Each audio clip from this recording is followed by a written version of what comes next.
जय हिंद दोस्तों, क्या हाल चाल है आपका। आशा करता हूँ कि आप लोग सही होंगे। आज मैं एक छोटा सा शायरी बोलो या आप पोएम बोलो, जो भी कुछ एक उससे शुरू करूँगा आज की क्लास। एक है, कहते हैं बेहतर से बेहतर की तलाश कर, बेहतर से बेहतर की तलाश कर, मिल जाए अगर नदियाँ तो समुंदर की तलाश कर। यूं तो टूट जाते हैं शीशे पत्थर की चोट से, यूं तो टूट जाते हैं शीशे पत्थर की चोट से, बट टूट जाए जो पत्थर ऐसे शीशे की तलाश कर। तो दोस्तों, इससे पिछले क्लास में हम लोगों ने क्या देखा था, डिपार्टमेंटल अकाउंट के बारे में हम लोग पढ़े थे। डिपार्टमेंटल अकाउंट में मैंने थोड़ा बेसिक बताया था, उसके बारे में थोड़ा थ्योरी क्लास भी चली थी एक क्लास, और फिर हमने 2-4-5 क्वेश्चन प्रैक्टिकल भी करे थे। आप लोगों को कोई अगर इश्यू आ रहा हो उसमें कोई क्वेश्चन और जो आप देखना चाहते हैं या आपको कोई प्रॉब्लम आ रही हो, तो आप वीडियो को देखो और फिर कमेंट बॉक्स में मेरे को वो बताइए कि कौन सी क्वेश्चन में प्रॉब्लम आ रही है, तो फिर मैं उस पर वीडियो बना करके फिर अपलोड कर दूंगा। आज की क्लास जो हम रखने वाले हैं, ये मैं डेप्रिसिएशन के ऊपर रखने वाला हूँ। आपके ये फाइनेंशियल अकाउंटिंग पार्ट 1 में एक चैप्टर दिया हुआ है डेप्रिसिएशन का, new syllabus semester 1 first semester में। तो आज मैं ये चैप्टर करवाऊंगा। इस चैप्टर में आज हम करने क्या वाले हैं, तो इस चैप्टर में हम आज थोड़ा कवर करेंगे, देखता हूँ कितना हो पाता है, बाद में फिर हम नेक्स्ट क्लास में करेंगे। तो चलते हैं, क्या है अपना अकाउंटिंग फॉर डेप्रिसिएशन।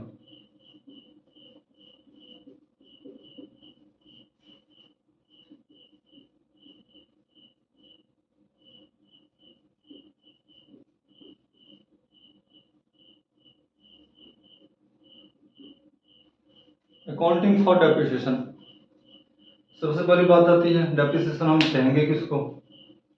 वैसे तो बहुत सारे लेखक आप कह लो, उसके अपने अपने अलग अलग डेफिनेशन दिए हुए, बट मैं एक कॉमन डेफिनेशन लेके चलूंगा कि डेप्रिसिएशन के बारे में एक्चुअल डेप्रिसिएशन क्या होता है। और कुछ जैसे अमेरिकन इंस्टीट्यूट का भी एक डेफिनेशन है, अपना ICAI जो Indian institute of chartered accountant का भी एक डेफिनेशन दिया हुआ है। तो इन सब चीज़ों को मैं कोई एक डेफिनेशन लूँगा, उसमें सारी बात आपको बता दूंगा। बाद बाकी जो एक बार आप सेल्फ रीडिंग कर लेना, जितने भी अलग अलग लेखकों का जो दिया हुआ है डेप्रिसिएशन का डेफिनेशन, फिर हम आगे चले जाएंगे। एक जो डेफिनेशन कॉमन डेफिनेशन में पढ़ रहा हूँ, उसके बारे में मैं पढ़ रहा हूँ अभी। तो कहता है the goods and service provided to the customer are obtain through the utilization of fix asset. क्या बोला है, कहता है गुड्स और सर्विस जो कि कस्टमर के लिए आप बनाते हो, गुड्स और सर्विस जो कि आप कस्टमर को प्रोवाइड करते हो through the utilization of fix asset. तो वो कैसे होता है, फिक्स एसेट को यूज करने के बाद ही हम क्या करते हैं, वो गुड्स और सर्विस हम कस्टमर को प्रोवाइड करते हैं। आगे क्या बोलता है, during the operation process for a number of contiguous accounting period।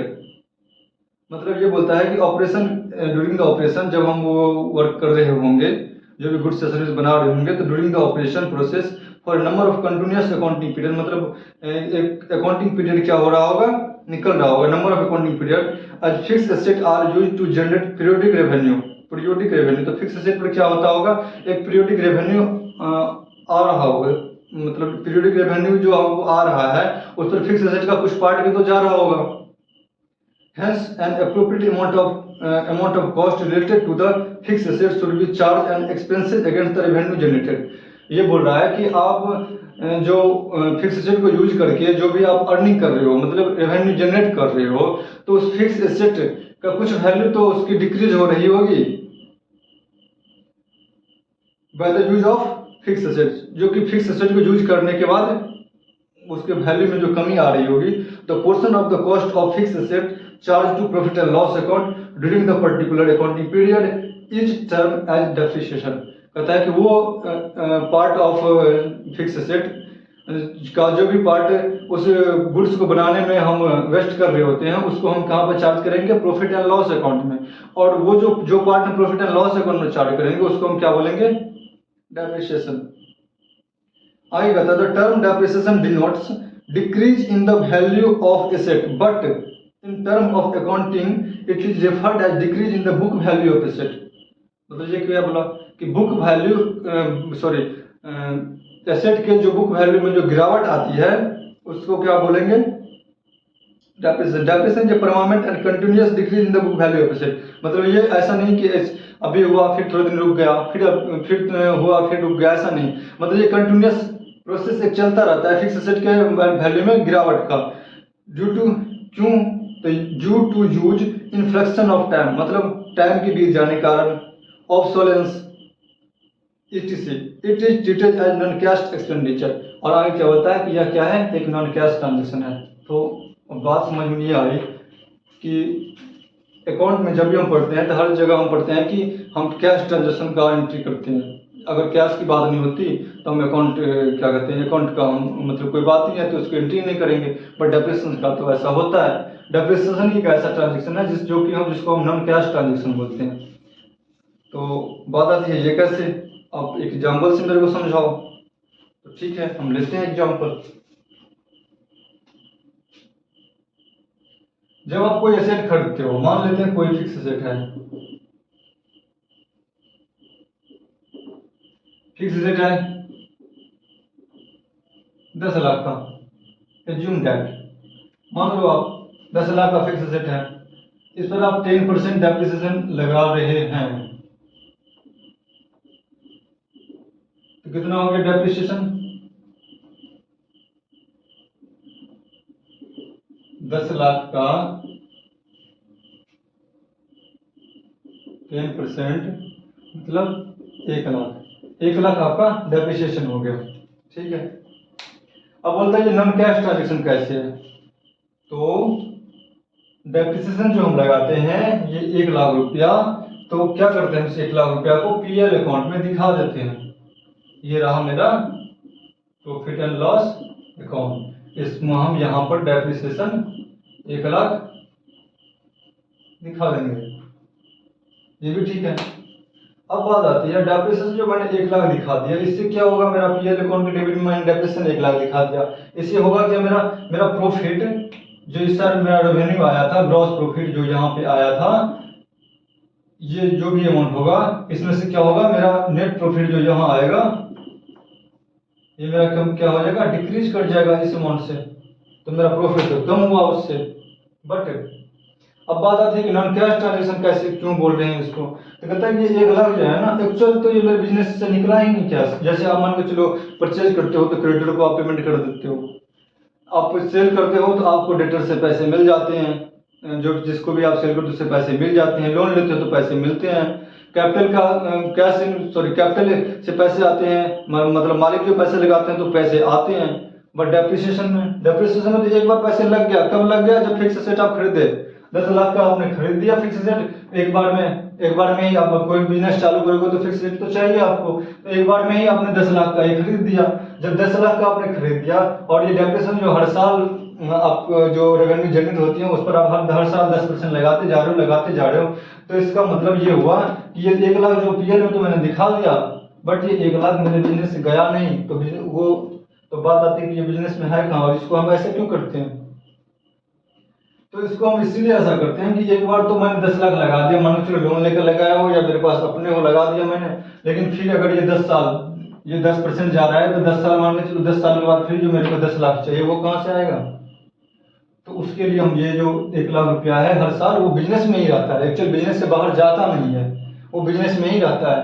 तो इसीलिए हम इसको क्या बोलेंगे, क्या बोलते हैं इसको, ये नॉन कैश ट्रांजेक्शन होता है कि एक्चुअल कैश का फ्लो नहीं होता है इस ट्रांजेक्शन में, डेप्रिसिएशन में, इसीलिए हम इसको क्या बोलते हैं, नॉन कैश ट्रांजेक्शन। क्लियर, आगे चलते हैं। ठीक है, उसके नीचे दिया हुआ है बहुत सारे राइटर का दिया हुआ है अपने अपने डेफिनेशन, तो उसको हम अभी आप देख लेना एक बार, कोई दिक्कत हो तो मेरे कमेंट बॉक्स में लिख सकते हो। बाद बाकी कॉमन डेफिनेशन पे मैं आता हूँ जो है एज पर ICAI। तो ICAI क्या है, तो the institute of chartered accountant of India, जो कि डेप्रिसिएशन के बारे में बताता है। क्या बताते हैं, कहते the term depreciation is a wider aspect and it include, क्या बोला, कहता है तो ICAI the term depreciation is a wider aspect and it include क्या सब, तो तीन बातें क्या सब इंक्लूड, इसको मैं मिटा रहा हूं।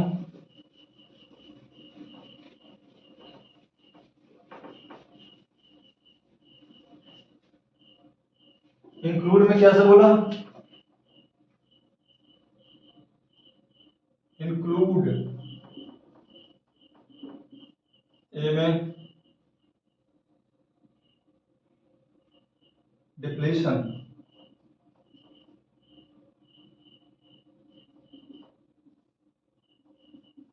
बी में अमोर्टाइजेशन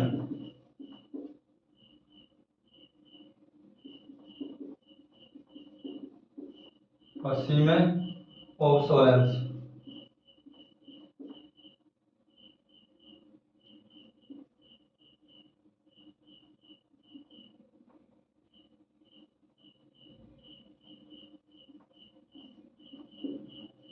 ऑब्सोलेंस, ठीक है।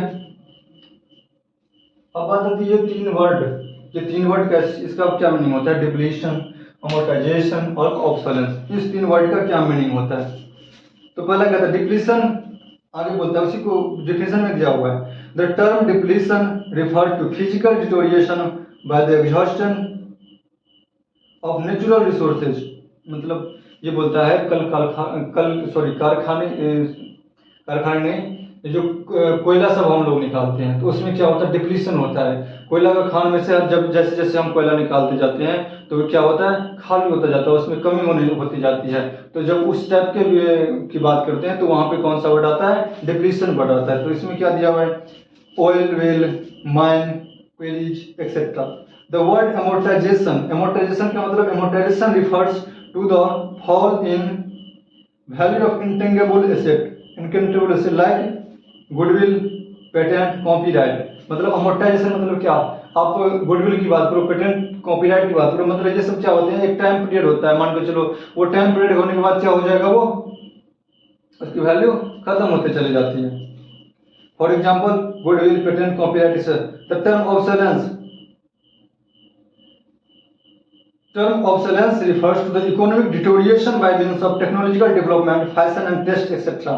ये क्या बोला, ऑब्सोलेंस मतलब मान के चलते हैं आज एक रियल एग्जांपल आप देखो, 4G फोन धीरे धीरे क्या हो रहा है, मार्केट से अप डाउन पर, अब जो भी नया फोन ले रहा है, कौन क्या ले रहा है, 5G फोन पे जा रहे हैं सब। तो क्या हो गया, बीते मतलब टाइम को बीत जाने के कारण क्या हुआ कि 4G फोन मार्केट से धीरे धीरे कम होने पड़ रही है। इस सब चीज़ों के लिए मैं क्या करूँगा, ड्यू टू टेक्नोलॉजी को चेंज होने से कारण टेस्ट और प्रेफरेंस का चेंज हो जाना, इसको क्या बोलेंगे हम, ऑब्सोलेंस। ठीक है, आगे बढ़ते हैं। Obsolescence refers to economic deterioration by means of technological development, fashion and taste, etc. Keeping in view the significance of depreciation in accounting, ICAI has especially framed as accounting standard 6 दिया हुआ है, but यहाँ पे 10 होगा। Depreciation accounting, which provide guidelines of charging depreciation in financial accounting. ठीक है, आगे आते हैं हम। कैरेक्टरिस्टिक ऑफ डेप्रिसिएशन, मतलब डेप्रिसिएशन की विशेषताएं क्या सब है। The following are the characteristic of depreciation, क्या सब है, the provision of depreciation is made only for tangible fixed asset like क्या सब, बिल्डिंग, प्लांट, मशीनरी, फर्नीचर। मतलब क्या बोला, provision of depreciation is provision, depreciation के जो प्रोविजन बनाएंगे हम किसको, tangible fixed asset like building, plant, machinery, furniture, tangible पर ही प्रोविजन बनाएंगे। दूसरा क्या है, depreciation is based on cost of asset not the market value. ये पॉइंट नोट करने वाली बात है कि हम सिर्फ और सिर्फ क्या करेंगे, कॉस्ट ऑफ एसेट पर डेप्रिसिएशन चार्ज करेंगे, ना कि मार्केट वैल्यू पे। It is a process of allocation of cost to the period of its useful life, not the process of valuation of fixed asset. मतलब जो कॉस्ट है ना, उस कॉस्ट को हम क्या करेंगे, यूजफुल लाइफ पर हम क्या करेंगे, एलोकेट करेंगे। आगे, depreciation reduce the book value of fixed asset but not in the market value. मतलब इसके बाद क्या होता है, डेप्रिसिएशन से book value of fixed asset कम होते हैं, ना कि market value. It is permanent decrease in the book value, मतलब permanent continuous decrease in the value of asset. ऐसा वर्ड पिछले पहले ही बोला था कि वैल्यू ऑफ एसेट में जब कंटिन्यूअस डिक्रीज हो तो उसको हम डेप्रिसिएशन बोलेंगे। तो डेप्रिसिएशन क्या बोला है, depreciation reduce the book permanent decrease in the book value of fixed asset when the book value is reduce it is not possible to restore it original cost. जब एक बार बुक वैल्यू गिरनी शुरू हो जाती है तो ऐसा नहीं होता कि उसको हम फिर से ओरिजिनल कॉस्ट पे दिखा सकें, तो क्या होती है, बुक वैल्यू गिरती चली जाती है। It is continuous decrease in the book value of fixed asset. Depreciation is continuous process because it is related to the use of asset और with the passage of time, मतलब time के बीत जाने के बाद साथ साथ क्या हो जाता है, और आप क्या करते हो, एसेट को यूज करते हो, इससे क्या होता है, उसके वैल्यू में गिरावट आती है। It cannot be treated in place of repairs, but it is treated in addition to repairs। आगे चलते हैं। It is charge against profit। ये चार्ज अगेंस्ट प्रॉफिट है, एक वर्ड आता है चार्ज अगेंस्ट प्रॉफिट और एप्रोप्रिएशन ऑफ प्रॉफिट, ये दोनों में डिफरेंस है। चार्ज अगेंस्ट प्रॉफिट का मतलब क्या कि आपको वो खर्चे पीएल अकाउंट में दिखाने ही दिखाने हैं, चाहे आपको प्रॉफिट हो या ना हो। लेकिन एप्रोप्रिएशन ऑफ प्रॉफिट में बोलता है कि अगर आपको प्रॉफिट हो रहा है तो वो आप चार्ज करो, अगर प्रॉफिट नहीं हो रहा है तो उसको चार्ज ना करो।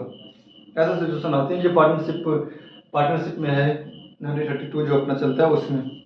Depreciation is wider term and include depreciation and amortisation, और डेप्रिसिएशन में डिप्लीशन, अमोर्टाइजेशन, ऑब्सोलेंस ये सब सारे भी इंक्लूड हो जाते हैं। एक minute,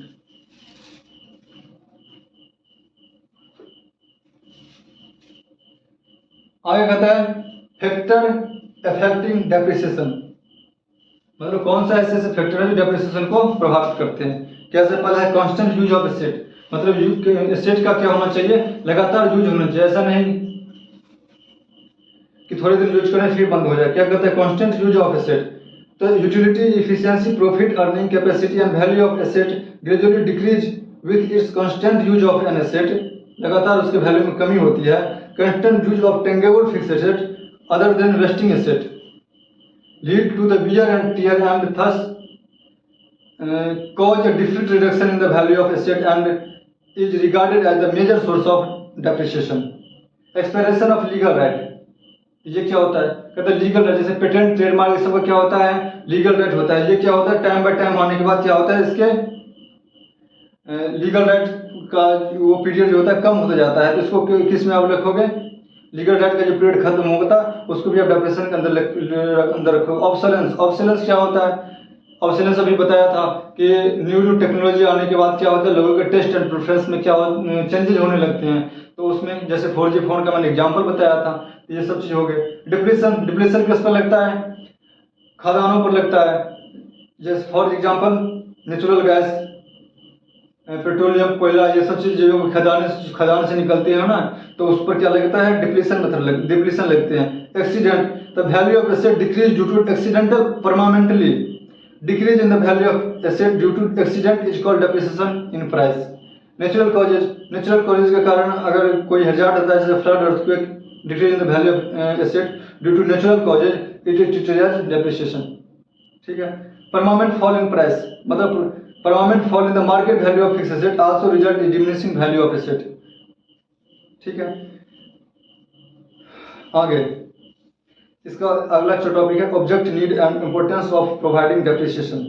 object need and importance of providing depreciation, इसका ऑब्जेक्ट क्या है, मतलब उद्देश्य क्या है, इसकी जरूरत ही क्या है, और इसके महत्वपूर्ण, मतलब सिंपल सी बात है, इसके एडवांटेज ये पूछ रहा है। ऑब्जेक्टिव नीड, इसके क्या से एडवांटेज है, इसके बारे में ये पूछ रहा है।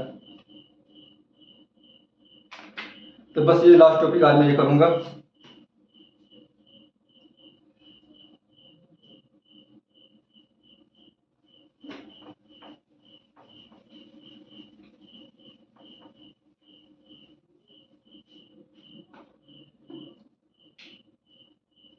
पहला ये to a certain,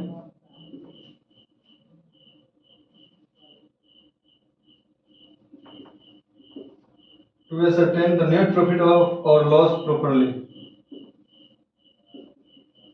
net profit or loss properly। दूसरा, to show the asset at correct value in the balance sheet, asset at correct value in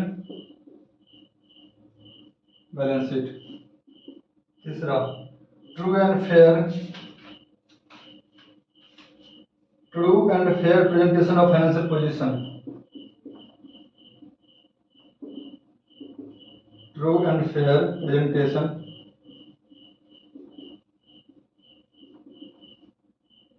presentation of financial position.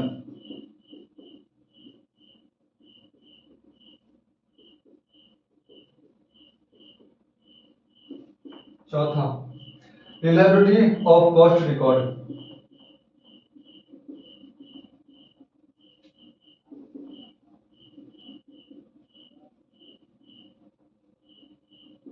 पांचवें, provision for replacement of the asset. Provision for the replacement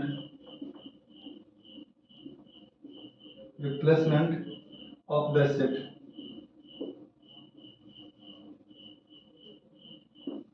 sixth, protection of capital.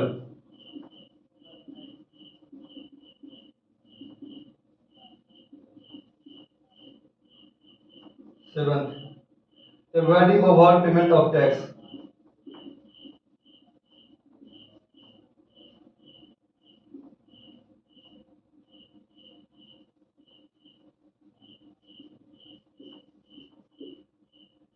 Eighth, to comply with legal requirement.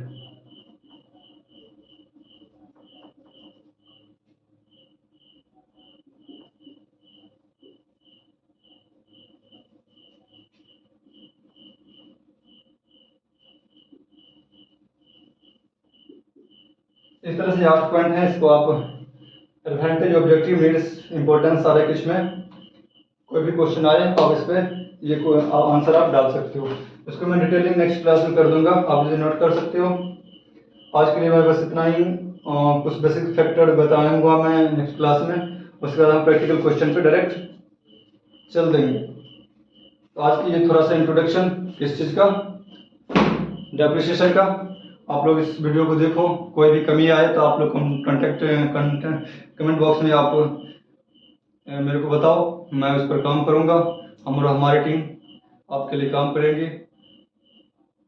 ठीक है, thank you, all the best.